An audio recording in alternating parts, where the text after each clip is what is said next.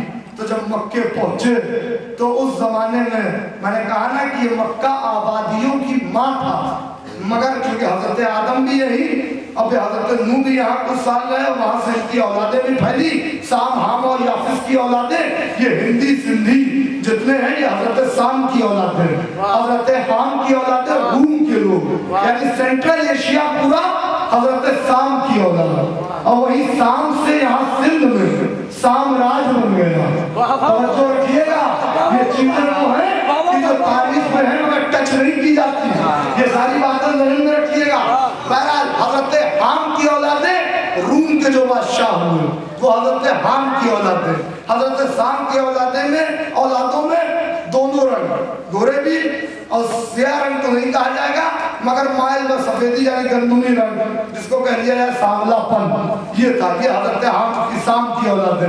حضرت حام کی اولادیں گوری جتنی بھی, روم کی, برٹین, یہ سب کچھ. اور حضرت یافس کی اولادیں ہوئی, یہ سیاہ رنگ کی اولادیں, کیونکہ ایک منزل یہ آئی کہ انہوں نے کچھ ذرا سا حضرت نوح سے کہہ دیا تھا, تو حضرت نوح نے اور ذرا سا بلند آواز میں کہہ دیا تھا, تو حضرت نوح نے بددعا دے دی, تو ان کی اولادیں سیاہ رنگ کی, یہ اولادیں ہوئی. بہرحال اس طریقے سے مکہ آبادیوں کی ماں بنا.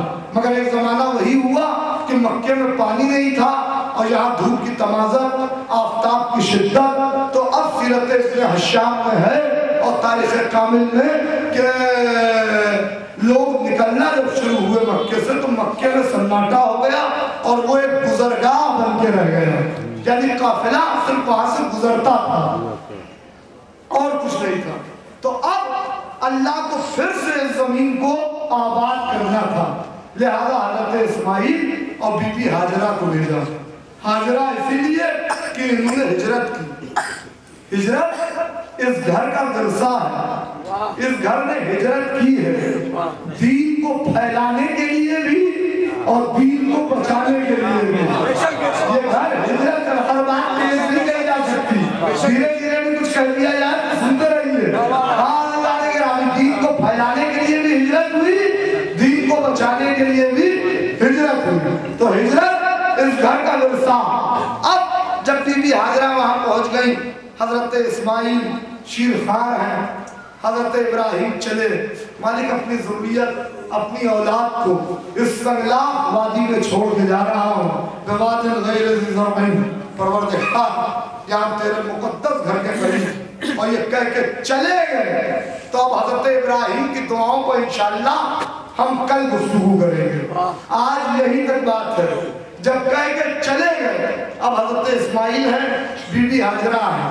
بی بی ہاجرہ سے یہ کہا صفا اور مروہ کے باہر نہ جانا, اسی کے درمیان رہنا, اسی کے درمیان رہنا. جتنا پانی ذخیرہ تھا جب وہ ختم ہو گیا تو اب اسماعیل پیاس سے تڑپے. تو جب تڑپے تو ماں کا دل ہے بے چین ہو گیا. ایک مرتبہ صفا پر گئی اور جا کے دیکھا کوئی ہے مگر کوئی آواز نہیں آئی. مروہ کی طرف دوڑی, جا کے آواز دی کوئی ہے مگر کوئی آواز نہیں آئی. اس طریقے سے 7 چکر شہزادی نے لگا کر حضرت آدم کی اس سنت کو پھر سے حیات بخشی, پھر سے زندہ کر دیا. اور اس کے بعد جب دیکھا کہ کوئی آواز نہیں آ رہی تو بے چین ہے, بے چین ہے. یہاں پہ ایک جملہ کہوں, یہ ہے نبی کی زوجہ کہ بیٹا پیاس سے تڑپ رہا ہے مگر نبی نے جتنی حد معین کر دی اس سے تجاوز نہیں کیا.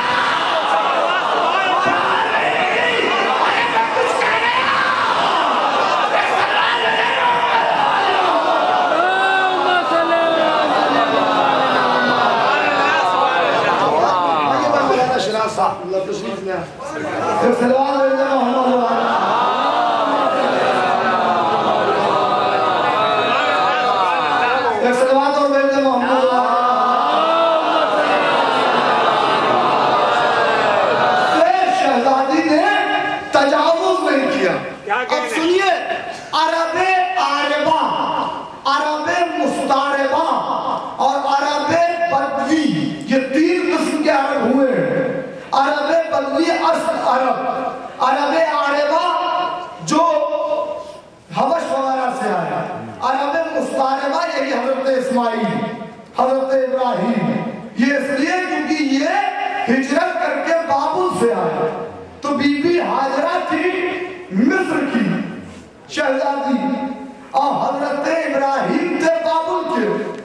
بابل کی زبان عبرانی, فلسطین کی زبان نبطی. جب عبرانی اور نبطی زبان ملی تو بنی عربی بن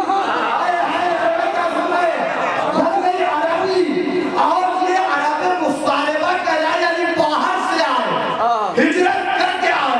جیسے پاکستان میں نا آج کل مہاجر ہیں, تو ویسے ہی یہ بھی ہجرت کر کے آئے. جو اصل بدو عرب تھے وہ اپنے آپ کو بڑا فخر کرتے تھے, ہم عربی ہیں, ہم عربی ہیں, مگر اللہ جہاں فضیلت رکھنا چاہے اسے کام نہیں ہو سکتا ہے. لہذا عبرانی زبان, نبطی زبان. اب سنیے, ماں پریشان ہے, پانی بیٹے کو مل نہیں رہا ہے, تو پروردگار عالم نے معجزہ دکھایا. ابراہیم اسماعیل نے ایڑیاں رگڑی تو زمزم پھوٹا, چشمہ پھوٹا. جب پھوٹا اور یہ بے قراری میں ماں بیٹے کے پاس جب آئی تو دیکھا کہ چشمہ پھوٹ گیا. تو یہ نام کیسے پڑا؟ بی بی نے پانی سے کہا زم زم, یہ عربی کا لفظ نہیں ہے, زم زم. عبرانی اور نبطی زبانی کا میل ہو رہا ہے. زم زم, تھم تھم, رک جا رک جا.